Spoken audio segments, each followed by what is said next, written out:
Bonjour à tous. Nous avons débuté hier et nous continuerons pendant 6 émissions à considérer une réponse que Paul donne à la question posée par la prière et par l'exaucement aux prières, que nous trouvons dans la lettre aux Philippiens au chapitre 4 et au verset 4 à 9.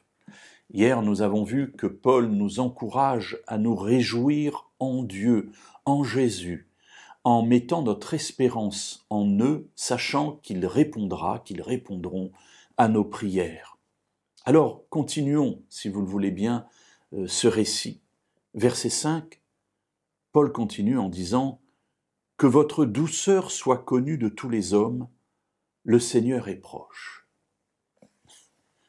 Pendant longtemps, je me suis dit, mais quel rapport y a-t-il entre la prière, la joie et la douceur? Et en fin de compte, il me semble qu'ici, Paul est en train de nous dire que, avant d'entrer dans la question, j'allais dire pratique, de l'exaucement aux prières, il y a déjà un préalable qui est quel est notre état d'esprit. Et Paul ici nous encourage à nous réjouir en Dieu, premièrement, et aussi que dans notre vie, nos soucis, nos difficultés, les problèmes que nous traversons, n'entachent pas notre relation avec ceux qui nous entourent, et que cela ne nous amène pas à être aigris, à être virulents, à être grossiers, mais qu'au contraire, notre douceur apparaisse et soit le témoignage de notre confiance en Dieu. Alors Paul commence par la joie intérieure qui doit être là, qui peut s'exprimer, mais qui est déjà un gage de cette confiance en Dieu.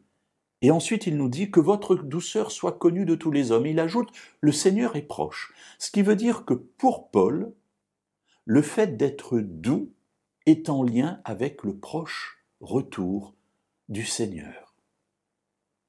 Alors, mes amis, dans notre vie, lorsque nous traversons les difficultés, ce n'est peut-être pas la première chose qui nous vient à l'esprit, mais gardons justement ce que Paul nous dit. C'est que le Seigneur est proche et que ces difficultés ne doivent pas enlever de notre vie les choses positives de la relation que nous avons avec les autres et principalement ici, la douceur.